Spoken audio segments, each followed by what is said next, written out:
D'abord, le travail de Chardel aux éditions du CNRS. Zygmunt Bauman, Les illusions perdues de la modernité. Vous voyez, on entend bien le regard critique et sombre porté sur la modernité. Un autre petit livre que je vous conseille chaleureusement, le bouquin de Simon Tabet, Le projet sociologique de Zygmunt Bauman vers une approche critique de la postmodernité à l'Harmattan. Pourquoi je vous le conseille chaleureusement? Parce que c'est un mémoire de Master 2.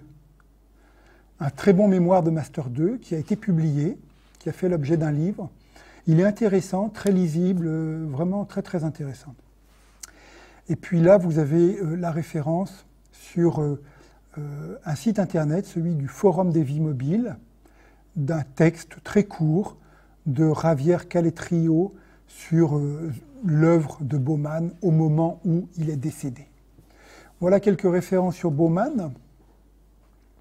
Regardez, je ne vais pas présenter tout ça, mais voyez un peu 2 pages de références en anglais et puis aussi en espagnol. Je vous montre ça pour bien prouver, en quelque sorte, que Bauman est vraiment un intellectuel de premier plan, de première importance dans le monde entier, excepté en France. Il y a des travaux très très importants sur lui dans toutes les langues, essentiellement en anglais, mais aussi en italien, en espagnol, etc., etc. Tout ça, vous pourrez vous y reporter, beaucoup de travaux. Voilà, vous voyez, en 2017, un Bauman and Contemporary Sociology Critical Analysis, voilà, à Manchester. Voilà, beaucoup de travaux, beaucoup d'interprétations de son œuvre. C'est l'intérêt des travaux comme ceux de Bauman, qui sont très ouverts, très peu académiques, c'est que c'est assez facile à interpréter. Allez, bon ça on s'en fiche, et ça aussi. Premier des 5 points que j'ai annoncés pour planter quelques repères, simplement, c'est modeste, sur l'œuvre de Bauman. Premier point, cette idée d'un monde liquide. Un monde liquide. Alors d'abord, je vais redire, Zygmunt Bauman n'est pas un sociologue de la mobilité à proprement parler. Et il ne faut pas le lire en tant que sociologue de la mobilité, de la même manière qu'il ne faut pas lire Saskia Sassen comme une sociologue de la mobilité, ou lire Ulrich Beck comme un sociologue de la mobilité. Non, ce sont tous des sociologues de la globalisation. La mobilité est à la fois au cœur, absolument au cœur de leur réflexion, mais en quelque sorte, elle est invisible parce qu'elle fait partie, elle est un élément évident de la globalisation. La globalisation, c'est de la mobilité. La globalisation, c'est de la mobilité des biens, des informations, Internet notamment, et des personnes. C'est ça la globalisation. Pour ma part, Éric Le Breton, on peut me définir comme un sociologue de la mobilité. Il y a beaucoup d'autres gens qu'on peut définir comme des sociologues de la mobilité. C'est-à-dire nous travaillons sur un objet qui est bien identifié, bien défini, mobilité. Bauman, la mobilité est à la fois évidente, centrale et invisible. D'accord? Bon, voilà, c'est ce que je dis. Je ne sais pas faire en fait des cours avec des slides comme ça, parce que je parle toujours librement, après je me reprends les pieds dans le slide. Mais bon, donc la mobilité a un statut à la fois évident et flou, central et implicite. Et la mobilité, elle est vue comme le déplacement continu de ce qu'on appelle le système PIB, P-I-B, P pour personne, I pour information, B pour les biens qui circulent en camion, en bateau, etc., etc. Et donc la mobilité, la globalisation, façonne un nouveau contexte sociétal complètement nouveau. Et la mobilité, la liquidité, pardon, la liquidité pour Bauman, l'idée, le mot est assez fort. La globalisation s'insinue partout. La globalisation s'insinue dans absolument tous les fonctionnements sociaux, politiques, culturel, d'accord? Et l'image, elle est très simple, et le mot l'exprime bien. Hein. Un liquide, c'est quelque chose qui, l'eau qui coule, l'eau d'une inondation, on ne peut pas l'arrêter. L'eau trouve toujours un petit trou pour passer, et puis le petit doigt d'eau devient un gros bras d'eau, qui devient une rivière, qui devient un fleuve, etc. L'eau, le liquide est inarrêtable. Et la globalisation liquide est inarrêtable. D'accord ? Et elle va modifier en profondeur tous les fonctionnements institutionnels, et en particulier, je vais y venir un petit peu plus loin, le fonctionnement des États-nations. D'accord ? Le monde liquide, la globalisation liquide, va fragiliser très fortement les États-nations. Voilà, donc le liquide, cette idée de liquide renvoie en fait à trois idées. La première idée, c'est celle de désinstitutionnalisation. Les institutions sont fragilisées par la globalisation liquide. Alors c'est quoi les institutions? L'État, c'est une institution qui est fragilisée. Qu'est-ce que ça veut dire quand on dit l'État est fragilisé? On le voit bien, c'est tout à fait concret. Hein. L'État français, ces temps-ci, et le président Macron essaye d'imposer aux grands groupes comme Google ou Facebook de payer des impôts en France. L'État français essaye d'imposer un certain contrôle des données personnelles à Google et à Facebook. Essaye d'imposer. Mais ces grands groupes mondiaux, globalisés, hyper puissants, ma foi, ont la possibilité de ne pas obtempérer aux injonctions de l'État français. Ils négocient, ils disent oui, peut-être, on va peut-être faire des efforts, on va faire des efforts là-dessus, mais peut-être que non, après tout. On fait un peu ce qu'on veut. Parce que l'État français, il est puissant, mais en définitive, il est petit, il est localisé. Google travaille à l'échelle de la planète tout entière. Donc, il est plus fort. Donc cette idée de désinstitutionnalisation du couple et de la famille, désinstitutionnalisation des villes. D'accord ? J'ai déjà évoqué à plusieurs reprises ces idées. Une ville en France, en 1960, c'est encore plus ou moins une ville du Moyen-Âge.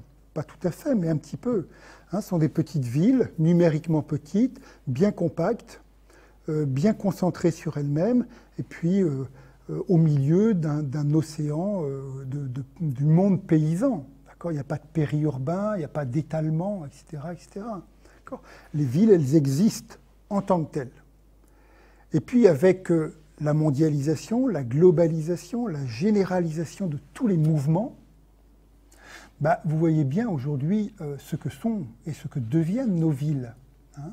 Elles sont poreuses, elles sont transformées par des gens qui arrivent du matin au soir en avion, qui repartent en train, en voiture, dans tous les sens, les gens avec le téléphone, avec Internet, avec les informations, les biens qui arrivent, etc. D'accord ? Les villes, elles sont complètement traversées de mobilité et transformées par nos mobilités. Donc on a une désinstitutionnalisation des villes par le monde liquide. Deuxième idée importante, inclue dans cette notion-là de liquide de Bauman, c'est l'idée qu'on ne peut pas empêcher. C'est très important chez Bauman. C'est une idée sur laquelle il revient à très très nombreuses reprises, qui est très intéressante, je trouve. On ne peut pas empêcher la globalisation. On peut se raconter qu'on va la ralentir, qu'on va l'interdire, C'est pas possible, parce que la globalisation, elle est déjà en nous. Nous portons la globalisation.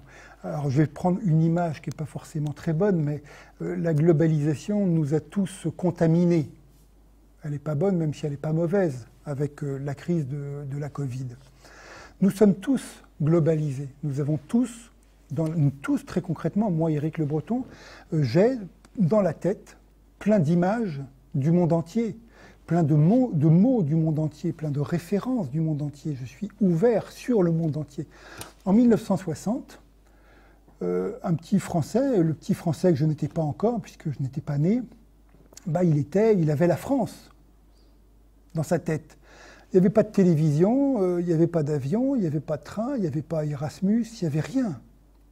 Donc, on avait une tête qui était nationale, nationalisée. Et encore, l'essentiel des Français avaient des têtes régionalisées ou même communalisées. Les têtes, dans la tête, on avait l'activité de la commune, les copains de la commune, le travail de la commune, etc. Aujourd'hui, nous avons tous des vies qui sont globalisées. Regardez chez vous, les biens que vous avez qui viennent de Chine, les émissions de télé qui viennent d'ailleurs, ce que vous regardez sur Internet, les amis que vous avez sur Facebook, où est-ce qu'ils sont, etc., ce que vous faites pendant vos vacances, les représentations, votre imaginaire, tout ça c'est globalisé. Et donc, en quelque sorte, la globalisation pour Bauman est allée très vite, a procédé très vite, a gagné tout le monde, et on ne peut pas l'empêcher, on ne peut plus faire machine arrière. Alors je dis que je trouve cette idée vraiment très intéressante, parce que, bon, je ne vais pas durer là-dessus, autrement ça va être trop long, mais on vient de sortir plus ou moins de la crise de la Covid, et vous savez, il y a beaucoup de gens qui en ont profité pour dire oui, on voit bien avec la Covid les problèmes que pose la globalisation. Il faut refermer les frontières, il faut remettre des douaniers, il faut réimposer les passeports à tout le monde, il faut renationaliser, il faut fermer en quelque sorte la globalisation et l'empêcher de se produire. Bauman, il dit c'est beaucoup trop tard, les amis. Beaucoup trop tard. C'est fait, ça y est, c'est terminé. Le monde, il pulse à un rythme unique. Et si on ferme les frontières pour ralentir la Covid, c'est quand même ironique, mais il faut les réouvrir, c'est ce qu'on a fait, quand il s'agit d'aller en Chine acheter les masques qui vont nous permettre de lutter contre le virus que les Chinois ont laissé filer des frontières. Vous voyez, voilà, c'est ça le monde liquide aussi, c'est l'idée que ça fonctionne d'une certaine manière en autonomie et on ne peut plus aujourd'hui ralentir. Voilà, et donc troisième idée sur le slide, on ne peut pas retenir, parle pas longtemps, les identités sont fragiles parce qu'on est dans un monde incertain.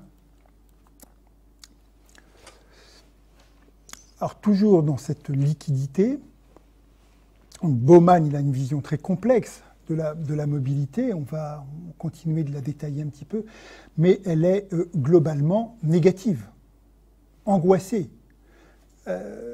Pour Bauman, la mobilité fait exploser tout ce qui a pendant très longtemps protégé les individus. Les appartenances communautaires, le fait de vivre dans un village donné, les appartenances identitaires, c'est-à-dire le fait d'avoir une identité bien stable, évidente, les appartenances sociales, etc., tout ça, c'était des prisons d'une certaine manière, parce que l'appartenance communautaire, elle n'est pas drôle. Des fois, on a envie d'un peu de liberté, mais en tout cas, ça protège l'individu. Ça lui assure des droits. Eh bien, la mobilité, la mise en mobilité généralisée du monde, ce liquide qui s'insinue partout, ce monde liquide qui diffuse partout et qu'on ne peut pas vraiment arrêter parce qu'il emprunte des tas de canaux différents. La télévision, Internet, les biens que nous utilisons, les ordinateurs, les machines à laver, les machines à repasser, etc. Bref, tous les canaux. Eh bien, ça ça fragilise beaucoup nos identités, ça met les individus à nu. Ça met les individus à nu. Alors, bon, on verra, je ne dis pas tout.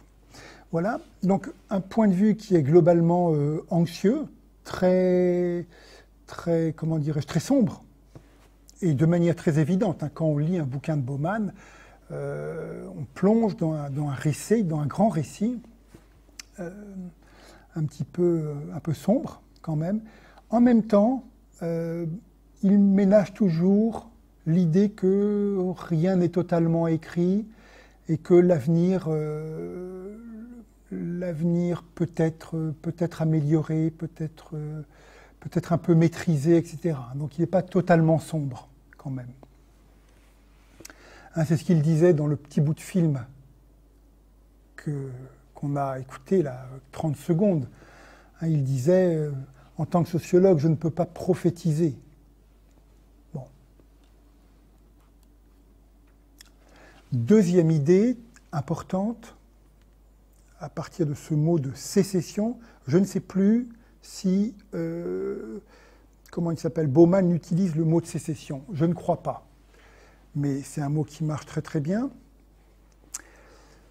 Alors qu'est-ce qu'il veut dire par là? Vous avez vu donc le monde liquide, on ne peut pas l'arrêter, ça fuit de tous côtés, et cette fuite est plutôt angoissante et plutôt elle fragilise le monde. Alors à partir de là, la mobilité comme sécession, qu'est-ce qu'il veut dire par là? Il veut dire au moins deux choses. Il veut dire, première chose, c'est très important de mon point de vue, la mobilité est un facteur de hiérarchie très fort entre les individus et les groupes.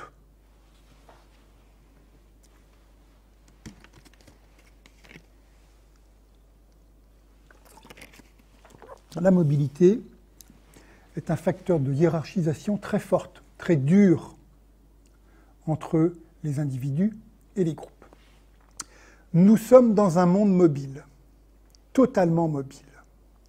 Et pour pouvoir accéder aux ressources de ce monde, il faut être mobile. Pour accéder aux ressources, par exemple, de formation professionnelle, aux ressources d'emploi, accéder à l'emploi, aux ressources de santé, accéder à un hôpital, à une maternité, aux ressources de loisirs, aux ressources de tourisme, aux ressources de plaisir personnel, aux ressources d'expériences gratifiantes, eh bien, aujourd'hui, il faut bouger.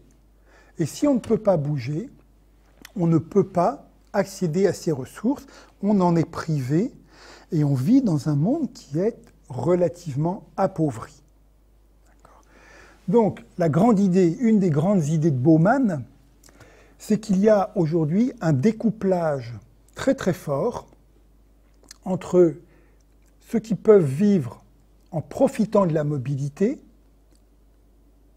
et ceux qui vivent en étant exclus de la mobilité. Alors profiter de la mobilité et être exclu de la mobilité, ça suppose beaucoup de choses, des choses très concrètes. Pour profiter de la mobilité, il faut d'abord avoir les capacités financières. Bien sûr, la mobilité, ça coûte très très cher, vous le savez. Là aussi, je dis des choses très basiques. Passer le permis de conduire, ça coûte très cher. Faire fonctionner une voiture, ça coûte très cher. Prendre l'avion, ça coûte très cher. Avoir un bon forfait data sur le smartphone, ça coûte cher. Pouvoir partir un week-end ou prendre des vacances, ça coûte cher, etc. etc. D'accord? Alors là, c'est un peu les dépenses basiques, en quelque sorte. Et puis imaginez les grands cadres ou les artistes ou des milieux très privilégiés qui prennent l'avion 2 fois, 3 fois par semaine, qui ont donc besoin à partir de là de beaucoup de taxis, de beaucoup d'hôtels, de beaucoup de services à la personne, etc. etc. Ce sont des modes de vie très dispendieux, comme disent les Québécois, qui coûtent vraiment très très cher. Donc, premier élément, pour accéder à la mobilité, il faut avoir beaucoup d'argent, beaucoup de capacités financières. Il faut aussi avoir beaucoup de ce qu'on peut appeler des sésames, c'est-à-dire des droits d'accès, des papiers. Il faut avoir les papiers. il faut avoir le bon passeport. Il faut être originaire du bon pays, c'est-à-dire le pays qui permet de franchir les frontières sans être astreint au visa. Si vous êtes français, vous pouvez aller dans les 2 tiers des pays du monde sans visa, librement. Hop, moi avec le breton, je peux aller à peu près partout en Amérique latine, tout ça. Aux États-Unis, non, il en faut un. Mais dans plein de pays, on arrive, on n'a pas de visa à demander. Si on est ressortissant d'un pays africain ou d'un pays du Moyen ou du Proche-Orient, il faut des visas pour accéder à 95% des pays du monde. Vous voyez un petit peu les différentiels d'accès qui sont absolument considérables, très très importants. Donc il faut les passeports, il faut les visas, puis il faut les cartes bleues, il faut des tas de passes, il faut le pass Navigo, il faut plein de sésames. La mobilité, c'est un domaine dans lequel on doit être conforme à tout un ensemble de réglementations, de textes législatifs qui autorisent ou interdisent. Il y a des choses très très fortes et très marrantes, enfin très marrantes entre guillemets, dans ce domaine. Si vous êtes, en termes de migration par exemple, si vous êtes un cadre d'entreprise américain, vous arrivez en France, vous passez la frontière comme vous voulez, vous vous installez où vous voulez dans n'importe quelle ville de France, vous avez accès au logement sans problème, votre famille arrive sans problème, vos enfants sont inscrits dans des écoles sans difficulté, vous pouvez circuler sans problème, c'est facile, c'est open bar, open land. Si vous êtes, vous le savez bien, si vous êtes un des jeunes hommes ou jeunes femmes migrants qui vient d'Afrique et qui veut arriver jusqu'en France, ça va prendre 3 ans, 4 ans, 5 ans, ça va être une addition d'épreuves, parce que là, pour le coup, il faudra franchir des barrières, des surbarrières, des barrières encore, des barrières de tout type, plein de types de barrières qui vont s'additionner les unes les autres. Et puis après, il y a beaucoup d'autres éléments qui rentrent en ligne de compte dans cette capacité à être très mobile ou peu mobile. C'est tout ce qui renvoie, par exemple, à des questions d'apprentissage de la mobilité. La mobilité, c'est très compliqué. Alors là encore, je dis des choses de manière très caricaturale, hein, comme d'habitude, mais c'est pour essayer de vous faire sentir comme ça quelques points de repère. Quand on est un cadre, ou quand on est quelqu'un qui a l'habitude de voyager, le voyage en avion ne pose pas de problème, on est à l'aise dans tous les aéroports du monde, on sait conduire des voitures, on sait prendre le train, on sait se repérer sans difficulté particulière dans des villes, on est à l'aise dans les interactions pour demander son chemin à n'importe qui, on n'hésite pas à solliciter des policiers, des vigiles, des personnels de sécurité pour leur demander de l'aide, etc. On est capable d'utiliser toutes les applis que l'on a sur le téléphone. On a beaucoup, disons, de compétences de mobilité. Il y a beaucoup de gens qui n'ont aucune compétence de mobilité, non pas parce que ces personnes sont bêtes, mais parce que ces personnes n'ont pas l'occasion de rentrer dans des dynamiques d'apprentissage. Quand on n'a pas encore pris une seule fois l'avion de sa vie, ben je vous assure qu'on arrive à Roissy, par exemple, et en sortant du RER à Roissy, on est totalement largué. On ne comprend pas comment l'espace est organisé, on ne sait pas à qui on peut demander son chemin, on ne sait pas où se diriger, on ne comprend rien. Et puis on n'ose pas demander. D'accord ? La question de l'apprentissage de la mobilité, elle est absolument centrale. Donc voilà ce qui fait qu'il y a des différentiels très très forts entre les groupes sociaux, les individus et presque les pays, dans la capacité des uns à se projeter sur la planète tout entière, et donc à profiter de la globalisation, et en même temps à la dynamiser, cette globalisation, et puis d'un autre, les populations qui sont enclavées, prisonnières de leur territoire, dont elles ne peuvent pas sortir, et donc, évidemment, victimes de la mondialisation. Et quand je dis ça, quand je brosse ce panorama là, très, très schématique, vous comprenez déjà le numéro 5 à quoi nous allons arriver tout de suite, et la typologie de Bauman, là je prends vraiment ces mots, les touristes et les vagabonds. Ceux qui profitent de la mondialisation, ce sont les touristes. Alors pas que les touristes, mais un cadre d'entreprise, c'est un touriste. L'entreprise lui paye le taxi, l'entreprise lui paye l'avion, lui donne le passeport, le guide, l'aide, lui donne de la légitimité personnelle. Le gars, il va se promener tranquillement, sans inquiétude. Et puis il peut aller de France aux États-Unis, de France en Chine, il peut faire les voyages qu'il veut. Le vagabond, c'est celui qui est illégitime dans les espaces de la mobilité, dans les espaces de la globalisation, et qui, à partir de là, ne peut pas circuler.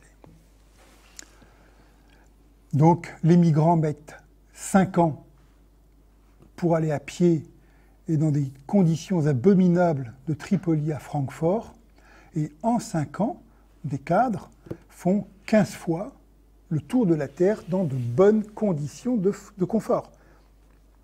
C'est une vérité toute simple, et qui est la nôtre actuellement. Les gens qui sont actuellement en train d'essayer de traverser la Méditerranée entre la Libye et la Grèce, par exemple, sont en chemin depuis 5 ans et circulent dans des conditions abominables. Voilà pourquoi, dit-on, que la mobilité produit de la sécession. Qu'est-ce que c'est que la sécession? C'est un mot qui désigne la séparation d'univers dans lesquels les gens ne se côtoient plus du tout. On ne voit même plus l'autre.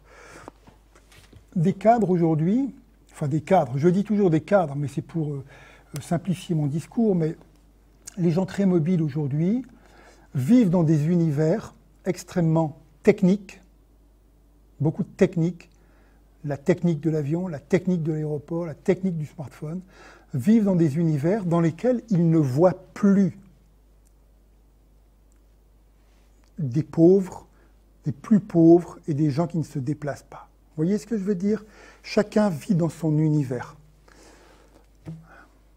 Et les gens qui sont enclavés sur leur territoire ne voient jamais ceux qui ont la chance de se déplacer souvent et facilement. Vous savez, là, il y a vraiment des images qui sont très fortes. À Rennes, non, mais en région parisienne, c'est tellement évident. Si vous allez sur la partie sud de Paris, sur des communes qui sont autour de Antony, Évry, Athis-Mons, toutes ces communes. Ce sont des communes, toutes les communes, Corbeil-Essonnes, tout ça, Draveil, Montgeron, toutes ces communes. Dans ces communes, il y a des taux de pauvreté très forts, très très forts. Il y a des gens qui sont durablement coincés dans leur cité. Et je les ai enquêtés, j'y suis allé. Ce sont des gens pour qui sortir 2 € pour un ticket de RER pour aller à Évry, on peut le faire, mais une fois par semaine ou une fois par mois, pas plus. D'accord ? Et ce qui est terrible, et ce qui est très fort dans la compréhension de notre modernité liquide, c'est que ces gens, ils sont tout près de l'aéroport d'Orly, qui sont à 5 km, et ils passent leur temps à voir les avions qui décollent et qui atterrissent sur l'aéroport d'Orly. Et bien souvent, ils n'ont évidemment jamais pris l'avion. Ils sont coincés chez eux, ils voient passer l'avion, ils ne le prennent jamais. Ils voient passer au-dessus de leur tête des univers de mobilité qu'ils ne pratiqueront jamais. Voilà ce que veut dire Bauman en parlant de la mobilité comme sécession. La mobilité produit des univers complètement séparés, de plus en plus séparés. Et donc, dans ce monde mobile, dans ce monde liquide, le pouvoir, le nouveau pouvoir, d'accord, se détermine sur 3 axes. Le pouvoir, là aussi j'ai annoncé un petit peu. Dans le monde, il y a cette hypothèse du mobility turn, vous vous souvenez, le pouvoir, c'est la mobilité, c'est plus le travail. C'est plus dans la sphère du travail qu'il faut penser la construction du pouvoir, c'est dans la sphère de la mobilité qu'il faut penser désormais la construction du pouvoir.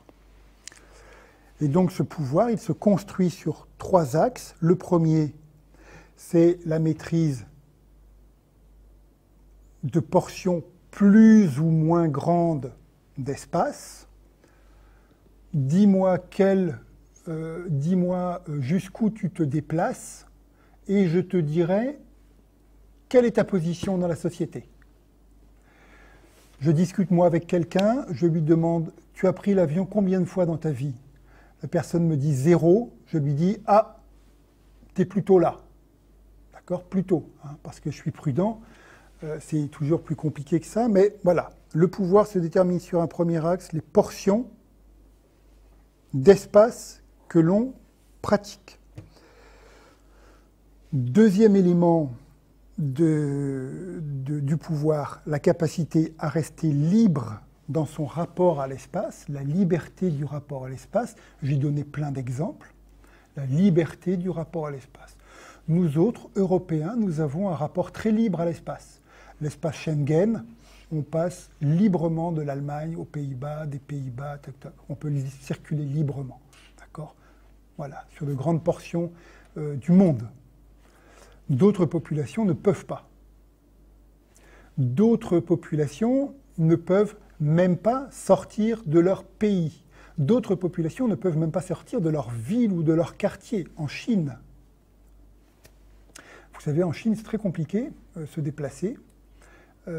Quand on veut acheter un billet de train, par exemple, un Chinois doit d'abord, sur la machine, il doit apposer sa carte nationale d'identité.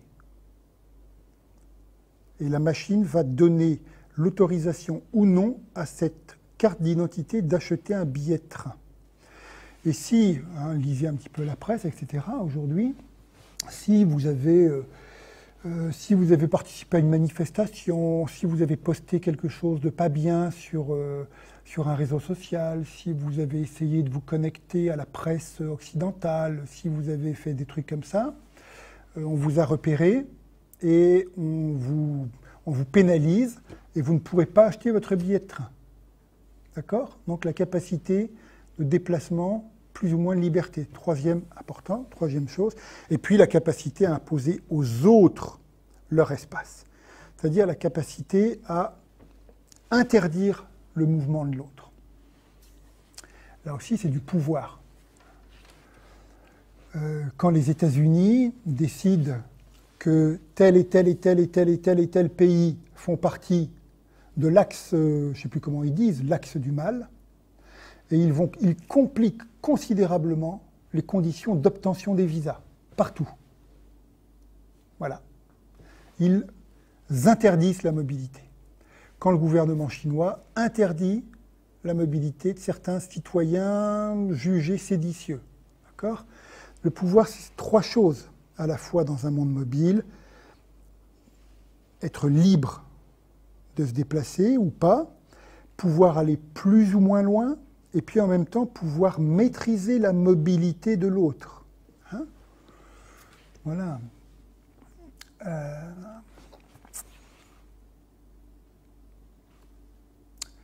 Troisième idée de Bauman, l'absentéisme des propriétaires. Là, c'est lui qui utilise cette expression.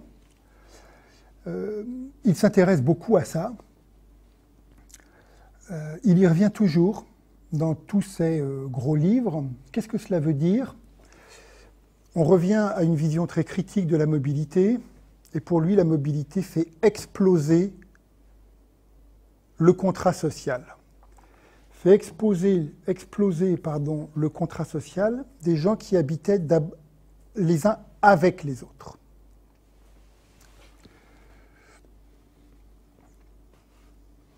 Qu'est-ce que cela veut dire ? Il prend beaucoup d'exemples dans le domaine économique, et ce sont des exemples très concrets. Reportons-nous, là encore, en pensée en 1960. Vous voyez, j'aime bien cette date parce qu'elle est à la fois extrêmement proche de nous, et On n'est plus dans la société de 1960. Plus du tout, c'est fini. C'est très proche et très très loin de nous.